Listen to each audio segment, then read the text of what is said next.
और 7 ऐसे हैं जो कांग्रेस के नेता थे। बिल्कुल थे। तो अगर बीजेपी और कांग्रेस के लोग इतने खराब हैं तो उनको आपके टिकट या आपकी पार्टी गंगोत्री है इसमें आके सब साफ हो जाते हैं।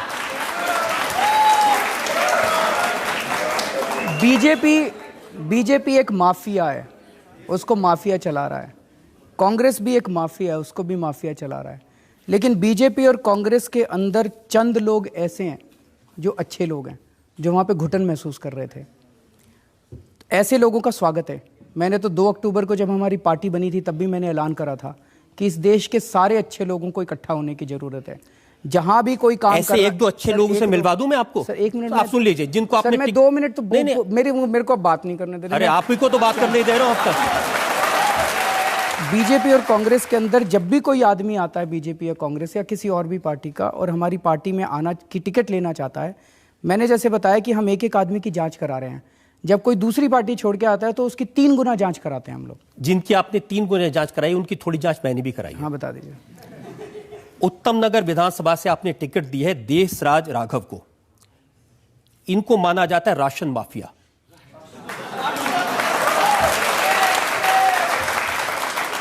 लोकायुक्त के पास इनकी शिकायत है जिसमें कहा गया कि राशन और मिट्टी के तेल की इनके और इनके परिवार के नाम में 20 दुकानें हैं।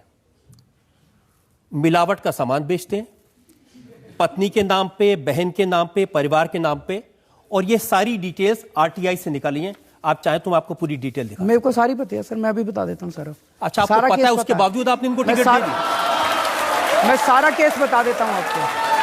वाह, मैं सारा केस आपको बता देता हूं। इसके अलावा भी कोई और है? नहीं, बहुत है। अभी तो शुरुआत है। रवींद्र जी क्या बात कर रहे हैं आप? ठीक है।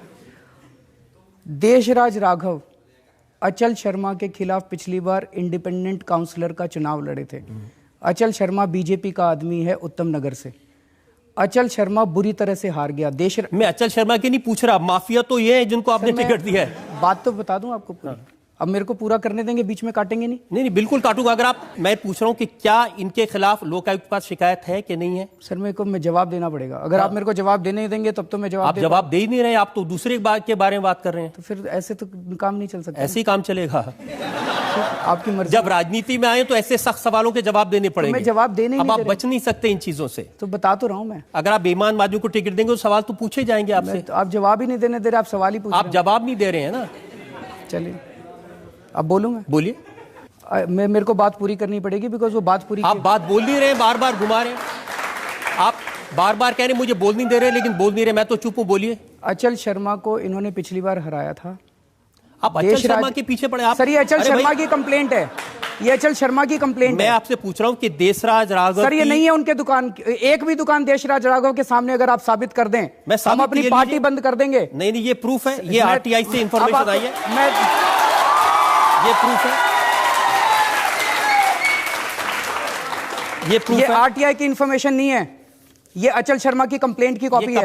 ये कंप्लेंट की कॉपी, हाँ लोकायुक्त से आई है। अब मैं आपको कंप्लेंट तो कोई भी कर सकता है। अगर आपको आरटीआई का शौक है, दिखाइए। ये लीजिए आरटीआई, ये आरटीआई की कॉपी है।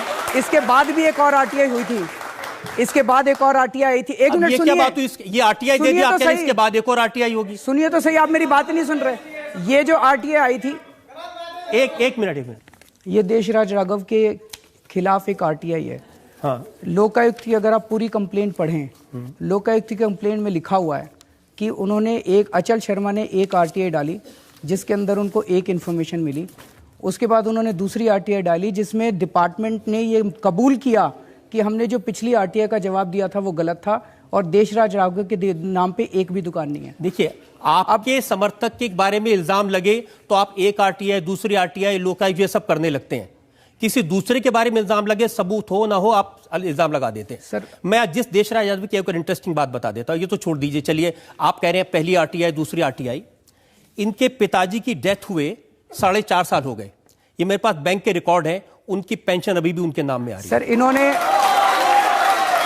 सर इन्होंने देशराज राघव ने बैंक को और डिपार्टमेंट को उसी टाइम लिख दिया था। अगर आप मेरे को बताते, इतने दूध के धुले कि बैंक को कह दिया पिताजी के पेंशन मत देना, मरे हुए 4.5 साल हो गए। कह दिया था सर।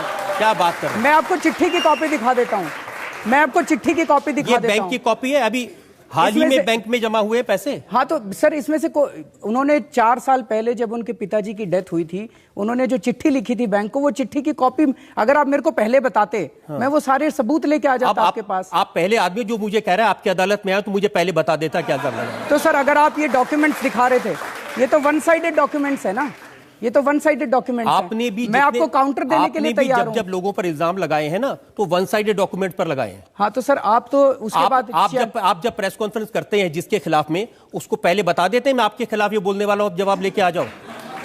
ऐसा तो नहीं हो सकता। नहीं तो ठीक है भाई, अब तो जनता तय करेगी। देखिए मैं आपको और एग्जांपल बताता हूं। करोल बाग से आपने विशेष रवि को टिकट दिया है, उनके भाई चकित रवि अभी 26 अगस्त को किडनैपिंग के इल्जाम में पकड़े गए हैं जेल में।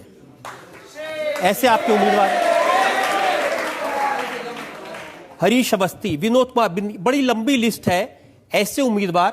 अब आप क्या करेंगे? जिन उम्मीदवारों के खिलाफ इल्जाम है, जिन उम्मीदवारों के खिलाफ भ्रष्टाचार के आरोप हैं, जिन उम्मीदवारों के खिलाफ या उनके भाई के खिलाफ क्रिमिनल केस हैं, उनको उम्मीदवार बनाए रखेंगे या हटा देंगे? सर ये हम सारी जांच कर चुके हैं, ये सारे डॉक्यूमेंट्स आपके पास वन साइडेड डॉक्यूमेंट्स। आप ही जांच करते हैं, आप ही फैसला करते हैं, आप ही उम्मीदवार बनाते हैं। सर हम लोगों ने सारी अपनी इंटरनल जांच कराई है, और अगर सबूत ये सर लोकायुक्त में कंप्लेंट तो कोई भी जाके पॉलिटिकल ओपोनेंट दे सकता है। हमारे जितने भी कैंडिडेट्स हैं उनके खिलाफ कोई भी जाके कंप्लेंट दे देगा और फिर ये दिखाएगा जी देखो लोकायुक्त में कंप्लेंट है, लोकायुक्त में कंप्लेंट है। भाई हम भी तो देखेंगे ना कि कंप्लेंट में कुछ दम है कि मनमोहन सिंह नहीं की है। तरह बात कर रहे हैं। मनमोहन सिंह तो बोलते ही नहीं है, मैं तो बहुत बोल रहा हूं। ये लोग कंप्लेंट कर देते हैं, मुझे क्या पता इसमें क्या है। मैं थोड़ी कह रहा हूं मुझे क्या पता, मुझे पता है, मैं सारे जवाब तो दे रहा हूं आपको। आप सुन ही नहीं रहे जवाब। कहां जवाब दे रहे हैं आप? अब मैं सारे जवाब तो आज दे ये रहा हूं। पहली बार ऐसा लग रहा है अरविंद केजरीवाल के पास जवाब नहीं है। आप जो मर्जी कह लीजिए कि हाँ ठीक है मेरे पास जवाब नहीं, आप कह लीजिए।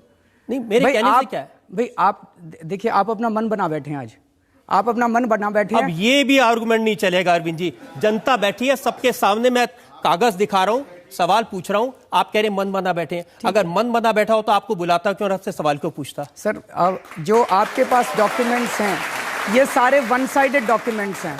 एक एक केस की हम लोग जांच कर चुके हैं, और जांच करने के बाद हम लोग सारे डॉक्यूमेंट्स देख चुके हैं। जांच करने के बाद हम किसी भी हालत